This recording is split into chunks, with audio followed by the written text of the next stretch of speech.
Welcome to the 6th week of Italian cuisine in the world. My name is Viola Buitoni, and in collaboration with the Italian Culture Institute in San Francisco, we will be presenting a series of videos to explore Italy by pasta. Pasta is the Italian ingredient par excellence. We all love it, we all want to cook it every day or more. So follow us during these 5 short videos to learn how to incorporate 5 modern classics in your everyday cooking. Welcome to my kitchen, and I will see you on the other side.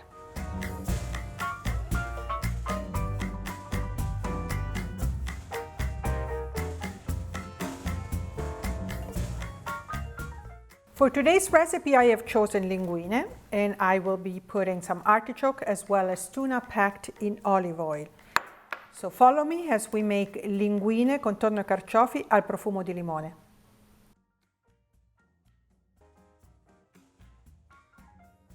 Let's start with zesting the lemon. Try to get as much of it as you can.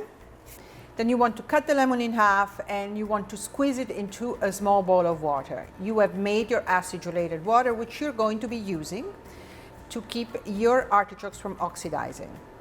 And let's see what is the procedure to clean an artichoke. Let's start by taking off the outer leaves. Those are going to be very tough, very bitter. We do not need tough and bitter. For this particular dish, we need the inside, the heart, the tender part of the artichoke. We want to get to a point where just about maybe a quarter, 25% of the whole surface still is of the original color green. The rest should be kind of like a greenish, bright yellow. Another way to see if you are good, if you have taken off enough, is you want to mark it with your fingers. So let's take one of the old leaves. If I take one of the tough outer leaves and I try to mark it with my fingernail, I really can barely get through. But if I go here, this part is going to be much tenderer, and if I go through, if I go like this with my fingernail, I can actually feel it going under my fingernail because it's much tender. So that's how you know that you've cleaned enough. My next step is going to be paring the bottom of the artichoke. So let's start by taking off this little piece down here of the stem. After that, I am going to go around and just kind of peel off those dark green leaves. As you are paring your artichoke, you can slice the stem off, but don't get rid of it. We're going to be using this. So I keep paring down until all that dark green is gone. Next thing I want to do is I want to get the artichoke ready for slicing. I have to check if there's a choke inside. This artichoke is big enough that it's about 99.9% chances of having a choke. So let's go ahead and cut it in half. Lots of choke. You see, these are hair. It feels like straw, like hay. So if you try to eat this, you're going to be chewing and chewing and chewing, and you're not going to be able to make it down. And it really makes for difficult conversation at the table. So let's get rid of it. You can use different tools to do this, a paring knife or a spoon, but the best tool, if you have it, is a grapefruit spoon. The jagged tip of the grapefruit spoon makes it really easy to get rid of the artichoke.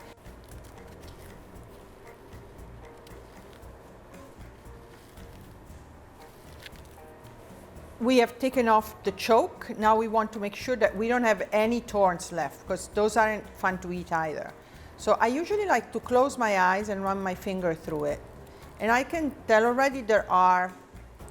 So we have to get rid of a few more of the leaves right here. So let's get rid of this part.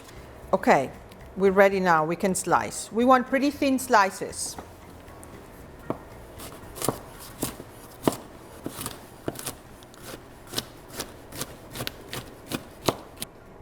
Once your artichoke is sliced, we're going to pick it up with the bench scraper, which is very useful for this, and drop it in our acidulated water. It's going to stay there until it's ready to go in the pan. Let's revisit the stem. I promised that we would. In the interest of wasting as little as possible, which is difficult with an artichoke, we want to talk about the fact that the stem is actually quite delicious. Think of it as an extension of the heart. It's just that the stem has outer fibers that are quite tough as well as bitter. So what do? You just get rid of them. So I am going to just peel it. Make sure we have no threading left. Slice it and make it part of our dish. We have all of our ingredients now and we can start cooking. So olive oil, of course. Let's turn the heat up.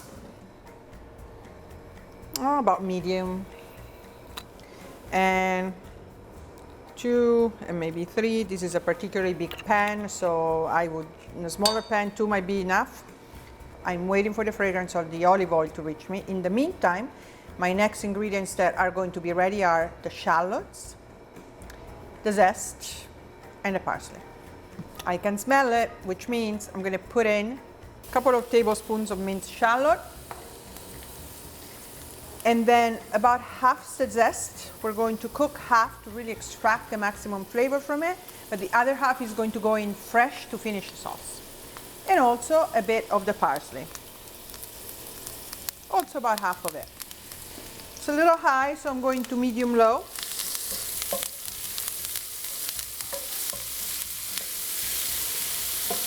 While we're waiting for our shallot to become kind of glassy and hazy and really release its fragrance and come undone, we're going to get the artichokes ready to join the shallot. We need to get them out of the water. This is how I like to do it. I just like to set up a bowl with a strainer on top and then just do this. Shake them off so the excess water leaves them. Listen to your shallot. My shallot is melty, it's hazy, coming undone. I am ready to put in the artichokes.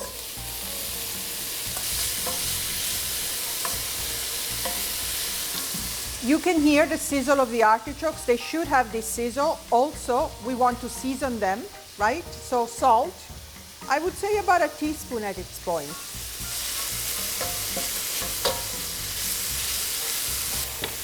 We are going to let the artichokes cook and braise until they become quite tender. Keep your eyes on it. If you see that they're getting too dry, and if you smell them getting burnt, just add a little bit of water. That's really all you need. Once your artichokes are ready, you can go ahead and put the linguine on. Tall pot, 3 to 4 quarts of water or more if it contains it, 1 heaping tablespoon of salt.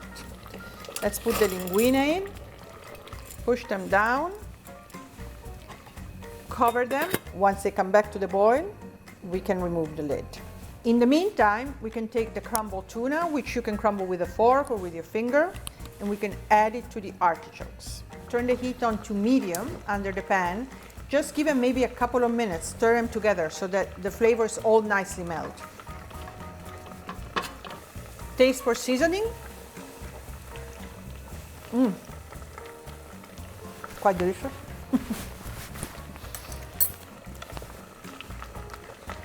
Salt is good on mine, but it definitely needs some pepper. I'm going to use black pepper. You could also use red chili flakes if you wanted. Our linguine is a couple of minutes from done. If you have this device, a pasta pot, then you would do just that, or you could use tongs to get them out of the water. Add them to your pan with the tuna and artichoke. Turn the heat to high under the pan with the pasta and the sauce. And we are going to be adding a little bit of the pasta cooking water to finish. Remember what happens with the starch and the oil. They kind of bind together into the gossamer around the pasta and just really kind of stick to it rather than being washed off. We can see that the pasta really needs time because of how quickly it's drinking the water. So the further away it is from being ready, the more quickly it will drink the water. It's going to need a little more water. I'm going to go with maybe a quarter cup. Always do a little bit at a time. Make sure that the sauce and the pasta are uniformly mixed. You see it's not going as fast now, which means the pasta is closer to done. We are now going to swirl the pasta in the pan. So take a rag to make sure you don't get burned. Go all the way to the end of the handle, and then you just go back and forth into a circle. The reason why this is a good movement rather than just tossing is because it's the best way possible to make sure that the sauce is evenly distributed. Maybe another tablespoon of oil to make it shiny. Let us also put the rest of the lemon zest and most of the rest of the parsley. Leave some to decorate. Okay, just one more swirl of our pasta. Make sure that there is some sauce on top. Perk up its colors with some fresh parsley on the top. Maybe a little lemon zest.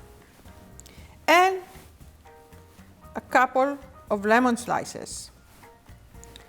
Last but not least, I am lucky enough that my parsley bunch had flowers. There you go. Today's pasta for our exploration of Italy by pasta in honor of the 6th week of Italian cuisine in the world is linguine al tonno e carciofi col profumo di limone.